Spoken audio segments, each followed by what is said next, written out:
I've always been the person who double-checks the microphone before a presentation.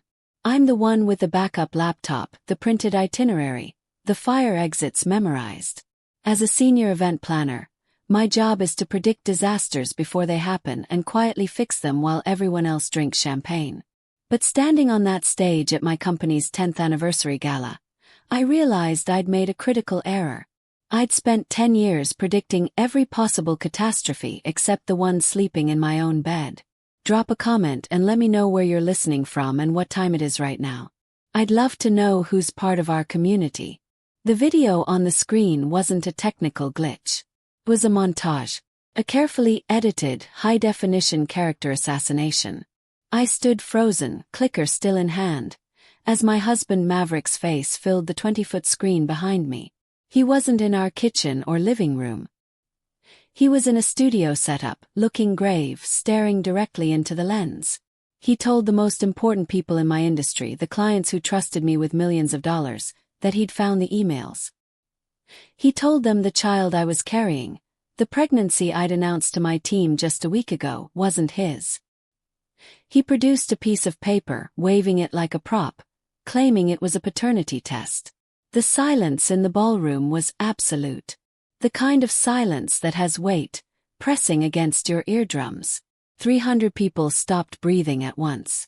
I tried to speak, tried to laugh it off, tried to find the professional pivot that would save the night, but my brain had simply shut down. I turned toward the back of the room, looking for the tech booth, looking for someone to cut the feed. That's when I saw him. Maverick. He wasn't hiding in shame. He was bursting through the double doors at the back of the hall, wireless microphone in one hand, vlogging camera in the other. He was sprinting down the center aisle, a spotlight following him, screaming 2 words that would end my life as I knew it. April Fools! He was laughing, actually laughing. He thought this was the punchline. He thought accusing his pregnant wife of infidelity in front of her CEO was a bit. But my body didn't get the joke. The shock hit me like a physical blow, a sledgehammer to the chest. My blood pressure must have spiked through the roof in a millisecond because suddenly, the room tilted. A white-hot wire snapped deep inside my abdomen. It wasn't a cramp. It was a tear. Something vital, something anchoring me to the earth, had been severed. I dropped the clicker. It clattered loudly on the stage, amplified by the podium microphone. I reached for the podium to steady myself, but my hands were numb. I couldn't feel the wood, couldn't feel my legs. The pain radiated from my core, a blinding, searing heat that turned my vision gray. I heard a gasp from the front row. "Lucio." She was standing, hand over her mouth. I looked down, expected to see my feet. Instead, I saw the floor rushing up to meet me. I didn't swoon like a Victorian lady. My body simply quit. I hit the stage hard, my shoulder taking the impact, but I barely felt it. All I felt was the tearing inside. Chaos erupted. Shouting. Chairs scraping against the floor. Someone yelling to call 911. But through the haze, through the gray fog narrowing my vision to a pinhole, I saw one thing with absolute clarity. Maverick was at the edge of the stage. He wasn't rushing up the stairs to help me. Wasn't dropping the equipment to hold his wife. He'd stopped. He was adjusting the focus ring on his lens, checking the frame. He wanted to make sure he captured the angle of me lying on the floor. The red recording light was blinking. A steady, unblinking eye staring at my destruction. That red light was the last thing I saw before the darkness took me. When I woke up, the silence was the loudest thing in the room. Not the peaceful silence of a Sunday morning or the focused silence of a library. It was sterile, heavy vacuum. The kind of silence that comes after a bomb goes off, when the ringing in your ears stops and you realize the world you knew is just gone. I was in a hospital room. Lights dim. My throat felt like I'd swallowed glass. I tried to sit up, but my body felt heavy, anchored to the mattress by a dull, throbbing ache in my abdomen. I reached down. My hand found my stomach. It was different. The tension, the fullness, the quiet hum of life I'd gotten used to over the last few months. It was gone. The door opened. Not Maverick. A man in scrubs, looking exhausted but kind. Dr. David. I knew him. Emergency surgeon. He didn't carry a clipboard. Didn't look at a chart. Just looked at me. He told me the facts.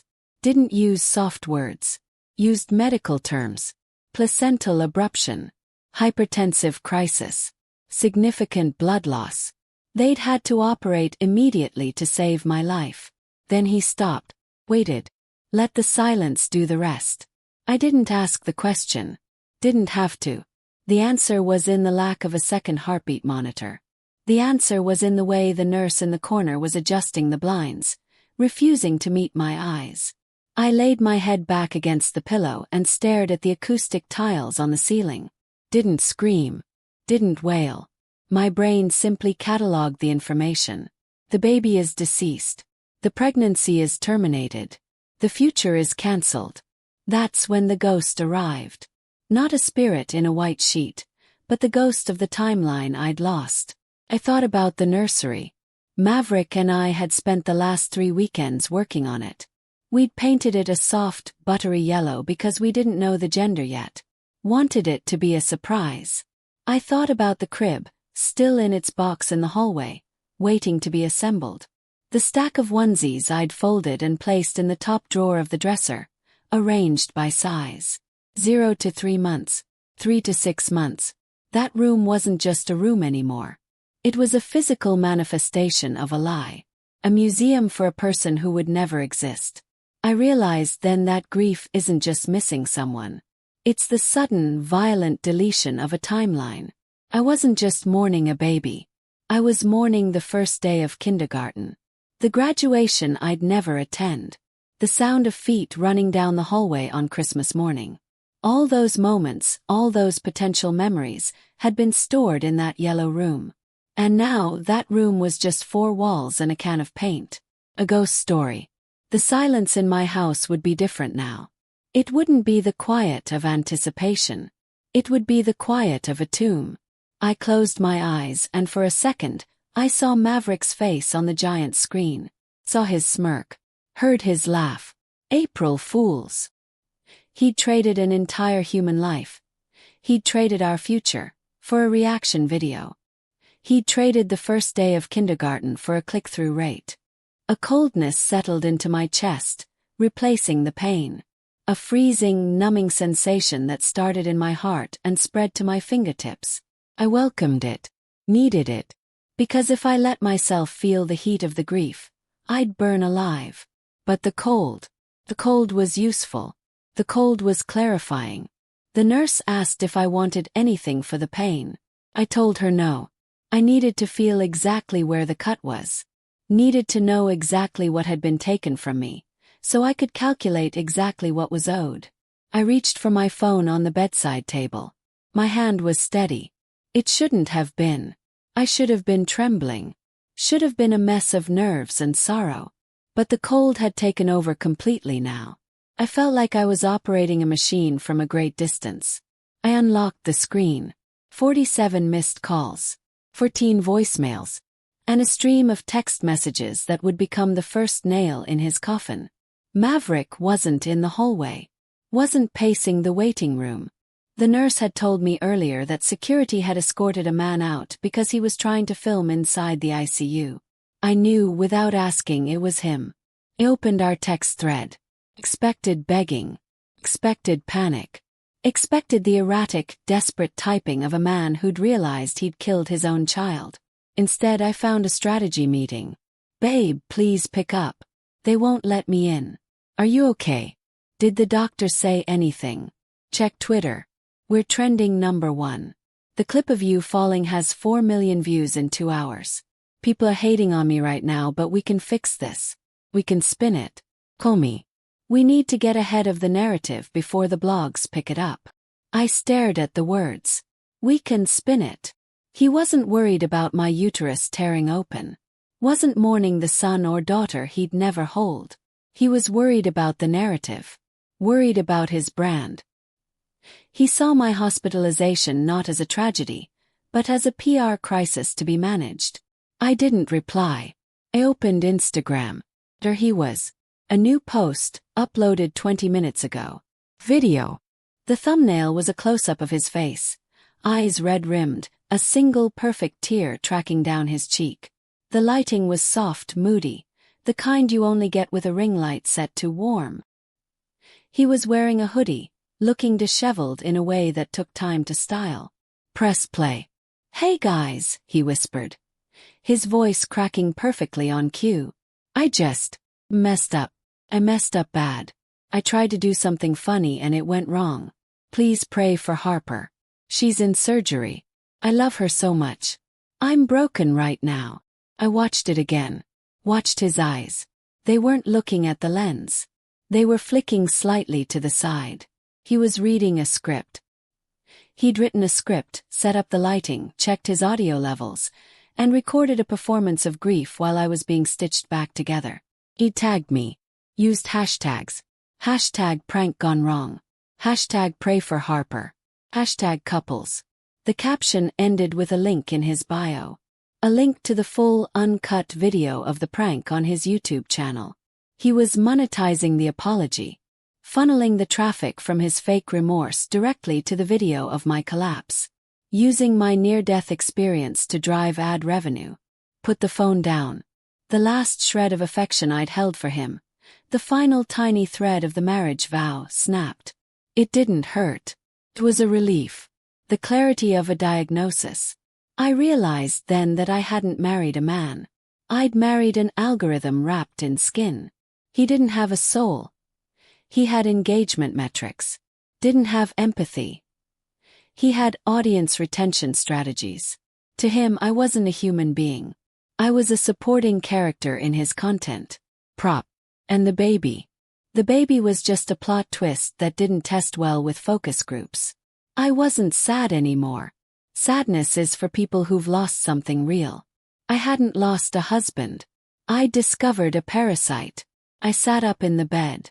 The pain in my abdomen was sharp, a reminder of the physical reality he'd ignored. I welcomed it. It was fuel. I needed a phone charger. Needed my laptop. Needed to make a call. I wasn't going to comment on his video. Wasn't going to text him back.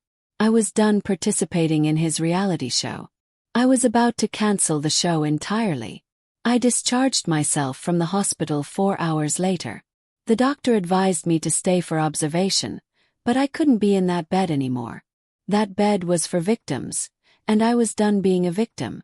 I was transitioning into a plaintiff. I didn't go home. Home was a crime scene. Home was where the yellow nursery was waiting to haunt me. I took a cab to a hotel downtown, one with high security and thick walls. I needed a war room. The first call I made wasn't to my mother or my best friend. It was to Elizabeth. Elizabeth wasn't a therapist. She didn't offer tea and sympathy. She was a high-profile family attorney who cost $600 an hour, and she was worth every penny because she didn't view divorce as a tragedy. She viewed it as structural demolition. "I don't just want a divorce," I told her, my voice steady in the quiet hotel room. "I want to file a civil suit for intentional infliction of emotional distress. And I want a restraining order."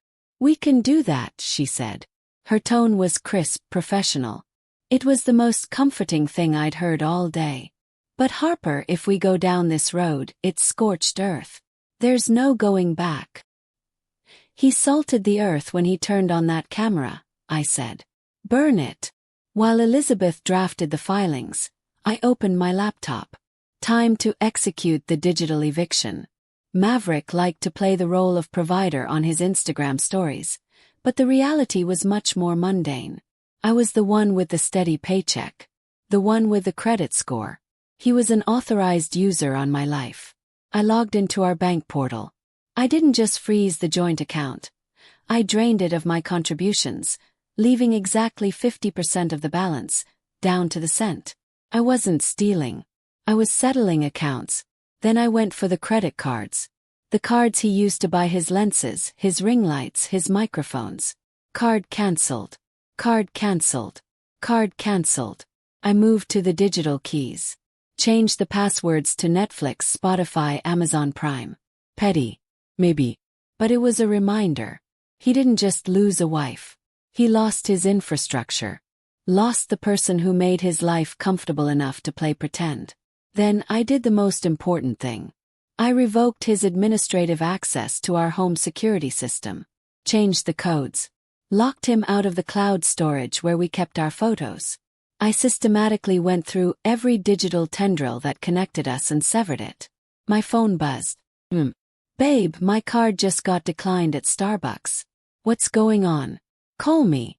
I stared at the message. He was buying coffee. He wasn't at the hospital. Wasn't grieving. He was getting a latte while I was planning a funeral for our future. I didn't reply. I forwarded the screenshot to Elizabeth. Exhibit A. Lack of remorse. I realized then that I wasn't just ending a marriage. I was firing an employee. An employee who'd been embezzling my love, my time, and my safety for years. And now the audit was over. Closed my laptop. The room was dark. I felt a strange, cold peace settle over me. I wasn't Harper the grieving mother anymore. I was the architect of ruin. And I was just getting started. The discovery phase of a lawsuit is boring. Boxes of receipts, thousands of emails, hours of sifting through the mundane debris of a shared life. It's usually where the drama goes to die, buried under paper. But sometimes you find a smoking gun. 2 weeks after I filed, Elizabeth called me in and slid a contract across her desk. Look at the date. March 10th, 3 weeks before the gala, before I lost my child. Exclusive content license. The Prank Network. Asterisk deliverable. 1 public high-conflict breakup prank, minimum 10 minutes. High-stakes reveal. Asterisk. Payment. $15,000 on delivery, plus a $5,000 bonus if it hits 1 million views in 24 hours. The room sharpened into something cruelly clear. This wasn't a stupid joke. It was a transaction. Maverick hadn't just pranked me. He'd sold me. He'd priced our marriage, my pregnancy, my career, and my humiliation. He'd planned it like a shoot. Scouted my company gala, drafted the script, rehearsed while I slept. When he'd worried about spin, he wasn't protecting us. He was protecting his bonus. This proves premeditation, I said. It gets us past negligence, Elizabeth replied. Reckless endangerment. Prison. File it, I said. Add the network. If they paid for the hit, they can pay for the funeral. At trial, Maverick performed like it was content.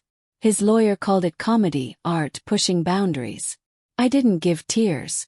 I gave dates, deposits, the hype videos he'd staged beforehand. But the case turned on the raw footage. Not the edited upload, the memory card file. The prosecutor paused at 4:12 as I hit the floor. Look at his hands, I said. He wasn't reaching for me or calling 911. He was adjusting the lens to keep me in focus. 4 hours later, guilty. Reckless endangerment. Involuntary manslaughter. 5 years. He mouthed, "I'm sorry," as they cuffed him. I didn't answer. 3 years on, the settlement money built the Safe Haven Initiative, legal and psychological support for victims of digital exploitation. I visit a small garden behind our HQ and leave a yellow rose on a bench marked only with a date. I saw Maverick once in prison. He asked why I'd pushed for the maximum. Because consequences were the only real thing left that might reach you, I said.